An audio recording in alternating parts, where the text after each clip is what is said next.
नमस्कार दोस्तों, स्वागत है आप सभी का एक और नए वीडियो में। मेरा नाम है प्रसून अग्रवाल। दोस्तों, जब भी हम कोई चीज़ खरीदने जाते हैं जो कि हमारे बजट से बाहर होती है, तुरंत हमारे मन में एक ख्याल आता है, क्यों क्यों ना हम इसको ईएमआई पे ले लें, क्यों ना हम इन्हें किस्तों पे ले लें, इंस्टॉलमेंट्स में ले लें। चाहे कार हो, चाहे घर हो, चाहे मोबाइल हो, चाहे वॉशिंग मशीन हो, टीवी हो, हर चीज़ आजकल ईएमआई पे उपलब्ध है और हम लोग इसे खरीद भी रहे हैं बिना समझे कि क्या ये एक सही इन्वेस्टमेंट होता है, क्या सही में हमें को ईएमआई का बेनिफिट लेना चाहिए या ईएमआई लेनी चाहिए इसके ऊपर। तो पर्सनल फाइनेंस के बारे में आज जब मैं बात कर रहा हूं, तो पर्सनल फाइनेंस अगर मैं एक लाइन में, एक शब्द में आपको बताऊं, तो आज अपनी ज़रूरतें खुद पूरी करना। मेरा पैसा लगा के ही मैं चीज़ खरीदूंगा, मैं लोन नहीं लूंगा। ठीक है। तो और आजकल एक बड़ा शब्द ट्रेंड में है, तो वो क्या है? वो है आत्मनिर्भर, यानी आत्मनिर्भर बनना। आज मैं आपको सही मायनों में बताऊंगा कि आप फाइनेंशियली आत्मनिर्भर कैसे बन सकते हैं या अपनी ज़रूरतें खुद पूरी कैसे कर सकते हैं, पर्सनल फाइनेंस की स्ट्रेटजीज डिस्कस करके। दोस्तों, पर्सनल फाइनेंस एक ऐसा टॉपिक है जिसके ऊपर घंटों बात करी जा सकती है, बहुत सारे लॉजिक्स दिए जा सकते हैं, लेकिन मैं आपके लिए बड़ा सिंपल और शॉर्ट में ही करूंगा क्योंकि हमारे पास टाइम की लिमिटेशन होती है। 10-12 मिनट का ये वीडियो है तो हम लोग बहुत लंबा नहीं खींच सकते हैं, इसलिए मैं आपको बहुत ही छोटे से एग्जाम्पल से समझाता हूँ पर्सनल फाइनेंस की बातें। और at the end of the example मैं फाइनेंस की स्ट्रेटजी, जो पर्सनल फाइनेंस की स्ट्रेटजीज है, वो आपके लिए मैं समराइज कर दूंगा। दोस्तों, जो मैं आपको एग्जाम्पल दे रहा हूँ वो सिर्फ 2 दिन पुराना है और बिल्कुल रियल है, मेरी लाइफ से जुड़ा हुआ है। कुछ दिन पहले मेरे दोस्त ने मुझे पूछा कि मुझे गाड़ी लेनी है क्योंकि मेरा एक होम लोन खत्म हो चुका है अब, तो मैं गाड़ी लेना चाहता हूं। तो मैंने, तुम कौन सी गाड़ी लोगे? तो वो बोला मुझे कि मैं टाटा अल्ट्रॉस मैंने फाइनल करी है, और शायद सेकंड टॉप वेरिएंट उसने टाटा अल्ट्रॉस का फाइनल किया था। मेरे सिटी में जहाँ पे इस समय मैं रह रहा हूँ, तो उसकी कीमत लगभग ऑन रोड पड़ेगी 9 लाख के आसपास। तो उसने बोला मुझे 8 लाख का लोन लेना पड़ेगा और 9 लाख रुपए का ऑन रोड प्राइस पड़ेगा। तो मैंने उससे पूछा कितने साल के लिए तुम लेना चाहते हो कार लोन को? तो बोला मैं 5 साल, 3 से 5 साल, यानी 5 साल तक का मैं कार लोन लेना चाहता हूँ और 8 लाख रुपए का लेना चाहता हूँ। तो मैंने, कब लोगे? एक्चुअली वो मेरा फ्रेंड जो है बंगाली है, और बंगाली में दुर्गा पूजा एक बहुत ही बड़ा फेस्टिवल होता है, या फिर जगन्नाथपुरी की जो रथ यात्रा होती है वो बहुत बड़ा फेस्टिवल होता है। तो उसने मुझे बोला कि मैं जगन्नाथपुरी की रथ यात्रा यानी जुलाई के महीने में, या फिर दुर्गा पूजा जो कि अक्टूबर के महीने में आती है, उस समय मैं ये कार लूंगा। तो मैंने कि तुम्हारा ईएमआई कितना आएगा? तो हम लोगों ने जब इंटरनेट पे जाके कैलकुलेट किया, जो आपकी स्क्रीन पे भी आ रहा है इस समय, लगभग 8 लाख का लोन अगर मैं लूंगा, तो इस समय जो रेट ऑफ इंटरेस्ट चल रहा है 7% से 9% के बीच में चल रहा है, depend on your CIBIL score और एवरीथिंग। तो अप्रोक्सीमेटली मैं मान लेता हूँ 7.5% का रेट है, और 5 साल के लिए लोन लिया तो ईएमआई आ जाती है करीब करीब 16,000 रुपए के आसपास। तो 16,000 रुपए की ईएमआई आ रही है। तो मैंने अपने दोस्त को सजेस्ट किया कि क्यों ना तुम मान ही लो कि तुमने आज से गाड़ी ले ली है। क्यों? क्योंकि आने वाले टाइम में, अगर आज मैं बात कर रहा हूं फरवरी के एंड में यानी मार्च की शुरुआत में, तो जुलाई या अक्टूबर आते आते ऐसा कुछ नहीं होगा कि तुम्हारी सैलरी बहुत ज़्यादा बढ़ जाएगी या फिर तुम्हारे खर्चे अचानक से बढ़ जाएंगे। तो लगभग यही सैलरी रहने वाली है, और अगर तुमने सोच लिया है कार लेना ही है, तो तुमको ये पैसे तो भरने ही पड़ेंगे, ईएमआई के रूप में भरने पड़ेंगे, या फिर वो अलग से लोन लेके, इंस्टॉलमेंट लेके, या फिर कहीं से कैश अरेंजमेंट करके ही तुमको देना पड़ेगा। उसको मैंने सजेशन दिया कि क्यों ना तुम आज ही से मान लो कि 16,000 रुपए तुम्हारे एक तरीके से ईएमआई जानी शुरू हो चुकी है। उसको तुम कहीं पे भी एक अलग अकाउंट में जमा कर सकते हो, रिकरिंग डिपॉजिट करा सकते हो, लिक्विड फंड में डाल सकते हो, एक छोटी सी एसआईपी भी करा सकते हो 12 महीने की, या आरडी भी करा सकते हो, कुछ भी करा सकते हो, एफडी भी करा सकते हो छोटी छोटी। तो मैंने उसको ये सजेशन दिया। अब उस सजेशन का इफेक्ट देखिए क्या है, वो शुरू करेगा या नहीं करेगा, लेकिन मैंने जब एनालिसिस किया इसके ऊपर, जब हम लोग इस एनालिसिस को आगे लेके गए, तो फर्क क्या हुआ वो देखिए। इस व्यक्ति ने, अगर मान लेते हैं मेरे फ्रेंड को अक्टूबर के महीने में गाड़ी लेनी है, तो आज से अक्टूबर के महीने में आने में कितना समय है? 9 महीने का वक्त है अभी, और 16,000 के हिसाब से 9 महीने का मतलब हो गया 1,44,000 रुपए। उसने 1,44,000 रुपीज जमा कर लिए। अब जब वो कार लेने जाएगा तो उसे लोन का अमाउंट जो है, रिक्वायरमेंट जो है, वो कम होगी, 8 लाख से कम होगी, हो जाएगी 6,56,000 रुपए।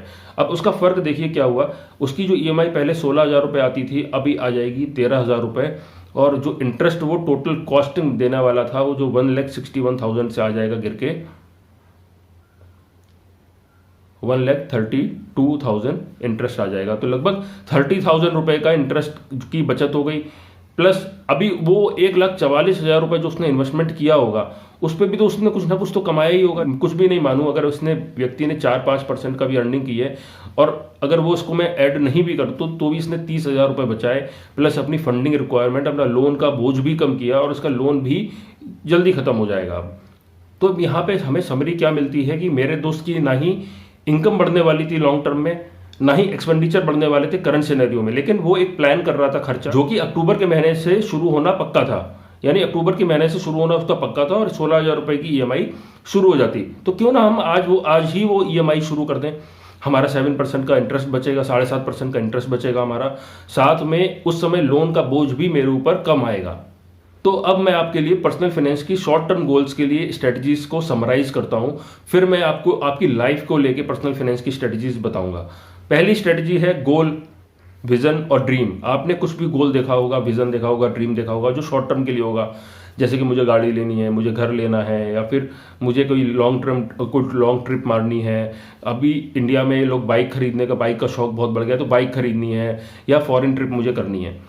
पहला हमारा है कि हमने गोल डिसाइड कर लिया। दूसरा है बजट। उसका बजट क्या होगा, उस गोल की कीमत क्या है, कितना समय है मेरे पास। तीसरा टाइम पीरियड। बजट पता है मुझे, कितने समय में मुझे करना है ये मालूम है, और क्या करना है मुझे ये मालूम है। अब चौथी चीज़ है कि आज मेरे रिसोर्सेज मेरे पास कितना है, उसके अकॉर्डिंग मुझे एक इन्वेस्टमेंट प्लान बनाना है कि ताकि उस गोल तक मैं उसी समय में पहुंच सकूं। हो सकता है कि आप उसको 100% अचीव ना कर पाओ, हो सकता है उसको आप 80% भी अचीव ना कर पाओ। अगर आप 50% भी अचीव कर पाते हो तो दैट्स योर।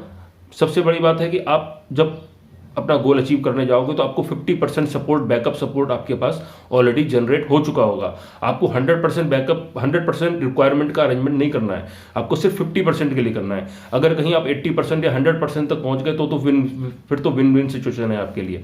तो यहाँ पे आपको क्या करना है, 4 स्ट्रेटेजीज में शॉर्ट टर्म गोल्स के लिए: गोल, बजट, आपका टाइम पीरियड, और चौथा है investment plan according to your current resources.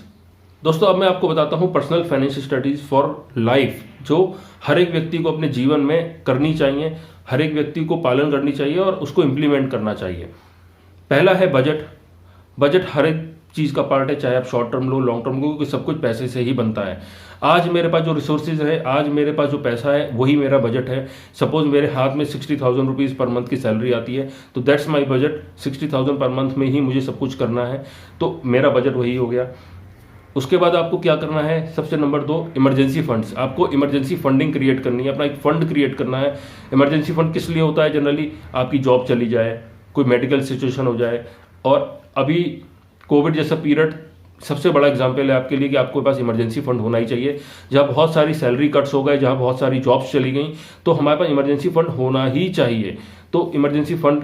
तीसरी चीज़ है रिटायरमेंट प्लानिंग।